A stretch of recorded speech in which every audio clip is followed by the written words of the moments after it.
साम्राज्य न्यूज, सामान्यांचा असामान्य आवाज.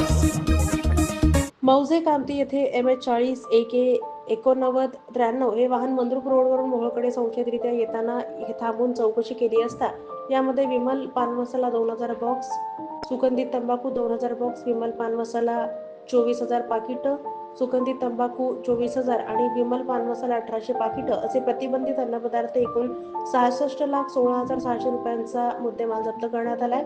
या प्रकरणी अन्न सुरक्षा अधिकारी यांनी अन्न सुरक्षा आणि मानदे कायद्याअंतर्गत पुढील कारवाई करण्यात आली असून वाहन चालक विजय शिवानंद कंबार राहणार आझाद रोड आळणावर धारवाड कर्नाटक, साठा मालक सुजित खिवसारा राहणार पुणे, वाहन ट्रान्सपोर्टर मालक रफीन मेनन, वाहन चालक लक्ष्मी सुनील रहागडाले यांच्या विरुद्ध कामती पोलीस स्टेशन कामती येथे फिर्याद दाखल करण्यात आली आहे. ही कारवाई सहाय्यक आयुक्त सुनील जेंतुरकर, अन्न सुरक्षा अधिकारी अशोक इलागेर, मंगेश लवटे, उमेश भुसे, नमुना सहाय्यक श्रीशैल हेटनळे यांच्या पथकानं पूर्ण केली.